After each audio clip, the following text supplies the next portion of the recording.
আসসালামু আলাইকুম। Majid Jarina foundation school and college আয়োজিত অনলাইন ক্লাসের আজকের পাঠে সবাইকে স্বাগত জানাচ্ছি। প্রিয় শিক্ষার্থীরা, তোমাদের অনুপস্থিতিতে কলেজ প্রাঙ্গণ আজ প্রাণহীন। তবে আমরা আশাবাদী মহান আল্লাহর অশেষ রহমতে করোনা ভোর কেটে গিয়ে আসবে সুসময়। তোমাদের আগমনে কলেজ প্রাঙ্গণ ফিরে পাবে তার প্রাণ। আইরিন আক্তার, সহকারী প্রভাষক, রাষ্ট্রবিজ্ঞান। প্রথম সেমিস্টার পরীক্ষার পূর্ব প্রস্তুতিমূলক ক্লাসের আজকে তোমাদের ষষ্ঠ লেকচার। আজকে তোমাদের যে অধ্যায়টি নিয়ে আলোচনা করব তা হলো জলবায়ু ও দুর্যোগ। প্রিয় শিক্ষার্থীরা, ক্লাসটি অনুশীলনের মাধ্যমে তোমরা এই অধ্যায় থেকে পরীক্ষায় কি কি প্রশ্ন থাকতে পারে সে সম্পর্কে ধারণা পাবে। অধ্যায় 6, জলবায়ু ও দুর্যোগ। পাঠ্যাংশ 1, জলবায়ু পরিবর্তন। তোমরা অবশ্যই জানতে চাও যে জলবায়ু কি? হ্যাঁ, বলে দিচ্ছি। কোনো স্থানের স্বল্প সময়ের গড় তাপমাত্রা ও গড় বৃষ্টিপাতকে আবহাওয়া বলে। আর জলবায়ু হলো কোনো স্থানের বহু বছরের আবহাওয়ার গড় অবস্থা। জলবায়ু কি বলো তো? জলবায়ু হলো কোনো স্থানের বহু বছরের আবহাওয়ার গড় অবস্থা। পাঠ্যাংশটি আমি রিডিং পড়ছি না। এই পাঠ্যাংশটি তোমরা রিডিং পড়ার মাধ্যমে অনেক গুরুত্বপূর্ণ তথ্য জানতে পারবে। পাঠ্যাংশটি থেকে প্রশ্ন পরীক্ষায় থাকতে পারে। এই পাঠ্যাংশ থেকে তোমাদের জন্য প্রশ্ন উত্তর। আবহাওয়া কাকে বলে? কোনো স্থানের স্বল্প সময়ের গড় তাপমাত্রা ও বৃষ্টিপাতকে আবহাওয়া বলে। পরবর্তী প্রশ্ন, জলবায়ু কি? জলবায়ু হলো কোনো স্থানের আবহাওয়ার পরিবর্তনের গড় অবস্থা। কখন প্রাকৃতিক দুর্যোগের সম্ভাবনা বেড়ে যায়?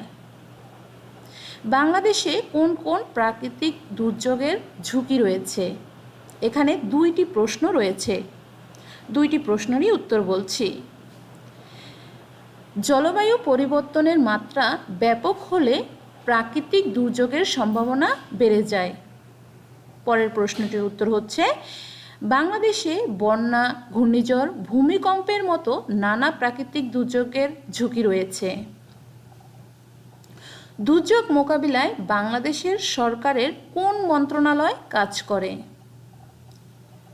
দুর্যোগ মোকাবিলায় বাংলাদেশ সরকারের দুর্যোগ ব্যবস্থাপনা ও ত্রাণ মন্ত্রণালয় কাজ করে।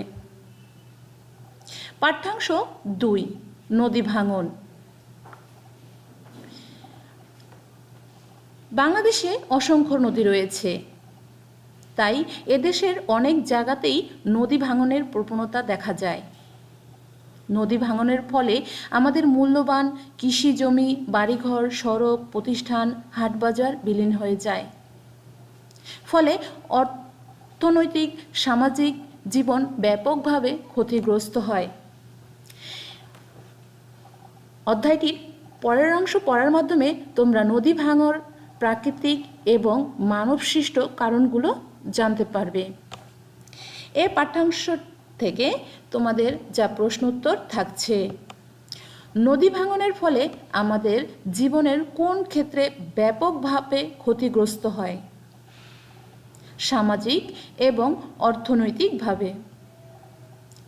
নদী ভাঙনের প্রাকৃতিক কারণ কি? নদী ভাঙনের প্রাকৃতিক কারণ হচ্ছে বন্যা।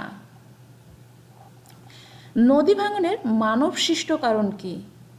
নদী থেকে বালি উত্তোলন, নদী তীরবর্তী গাছপালা কেটে ফেলা। কখন নদী মারাত্মক রূপ ধারণ করে? বন্যার সময় নদী মারাত্মক রূপ ধারণ করে।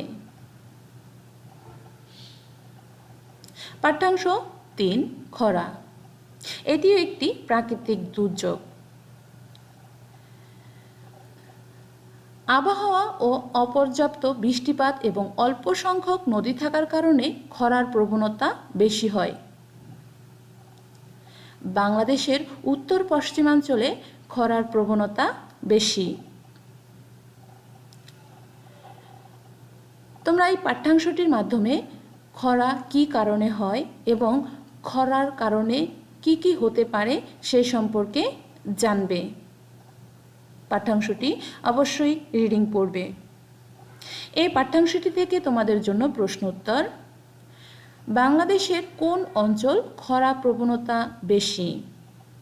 বাংলাদেশের উত্তর পশ্চিম অঞ্চলে খরার প্রবণতা বেশি।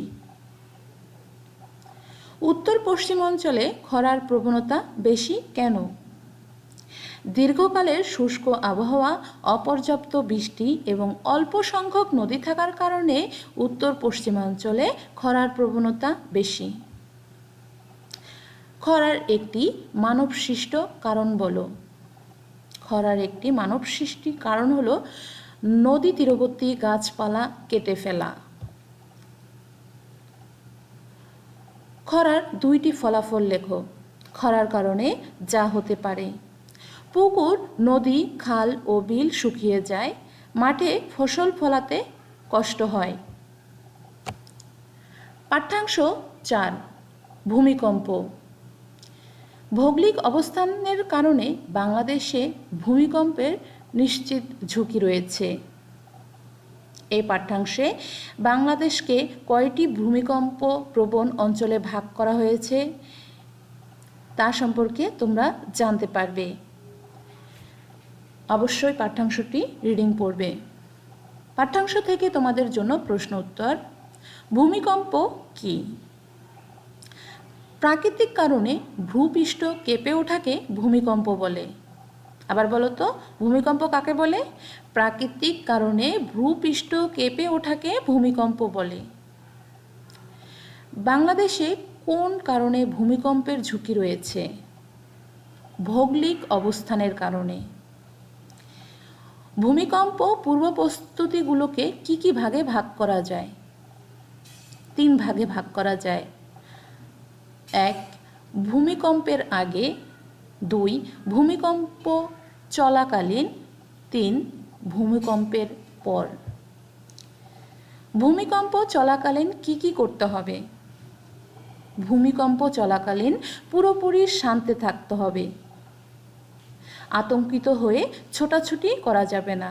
বলো তো, ভূমিকম্প চলাকালীন কি করতে হবে? ভূমিকম্প চলাকালীন পুরোপুরি শান্ত থাকতে হবে, আতঙ্কিত হয়ে ছোটাছুটি করা যাবে না।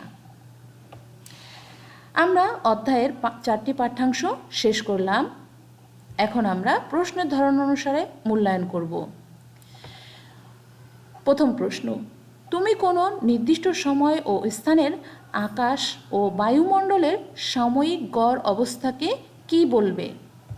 দেখো, এখানে 4টি অপশন রয়েছে: তাপমাত্রা, আর্দ্রতা, আবহাওয়া, জলবায়ু। কোনটি হবে বলো তো? হ্যাঁ, আবহাওয়া। কী কারণে খরা হয়? শুষ্ক আবহাওয়ার কারণে খরা হয়। কোন দুর্যোগের সময় আতঙ্কিত হয়ে ছোটাছুটি করা যাবে না? উত্তর হবে ভূমিকম্প। কোন স্থানের আবহাওয়া পরিবর্তনের ধারাকে কি বলে? উত্তর অপশন গ, জলবায়ু। জলবায়ু পরিবর্তনের ফলে কোনটি ঘটছে? জলবায়ু পরিবর্তনের ফলে দুর্যোগ বাড়ছে। আমরা অধ্যায়ভিত্তিক মূল্যায়ন করে নিলাম। এ অধ্যায় থেকে তোমাদের বাড়ির কাজ থাকবে অধ্যায়টি রিডিং পড়া এবং যেসব প্রশ্ন ক্লাসে দেওয়া হয়েছে সেগুলো খুব ভালো করে মুখস্থ করা এবং পরীক্ষার প্রস্তুতি গ্রহণ করা। ক্লাসটি মনোযোগ সহকারে দেখার জন্য সবাইকে ধন্যবাদ। ভালো থাকো সবাই। আল্লাহ হাফেজ।